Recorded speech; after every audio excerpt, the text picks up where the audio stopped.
Man, you can go way beyond no man never even. But it's a very deep walk, man.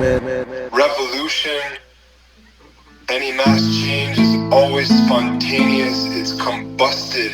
It comes out of nowhere. And then boom, here we are in the next stage of history.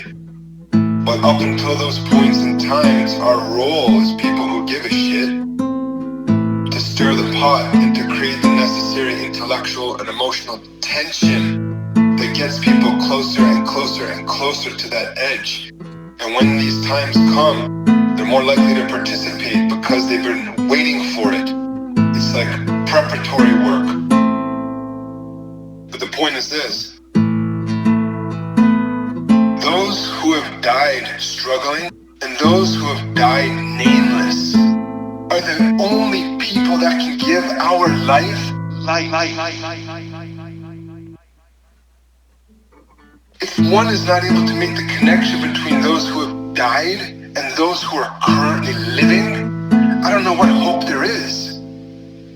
Because we derive our meaning of life from those who have died.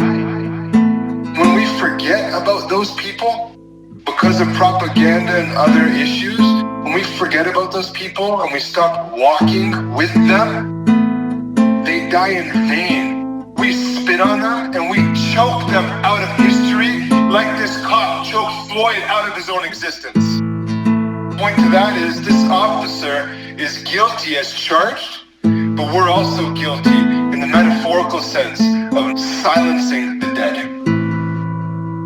Like how many I'm not anything.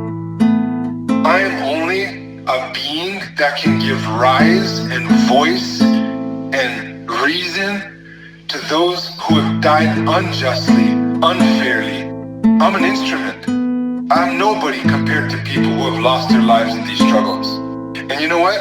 I'm okay with that. But when I say the name Matthew Hines, for example, people ought to ask themselves, why can I list 3 of Drake's top songs, but I don't know who the hell Matthew Hines is?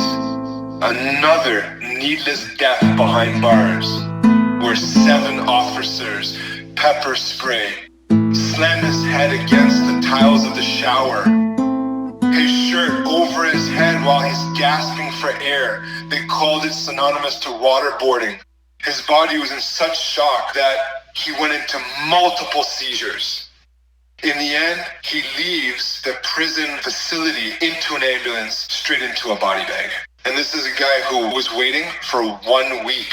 He was 1 week away from being transferred to an institution that was going to give him the help he needed for his mental health issues. His family was waiting. They're like, don't worry, 1 week, it's okay, 1 week. And he had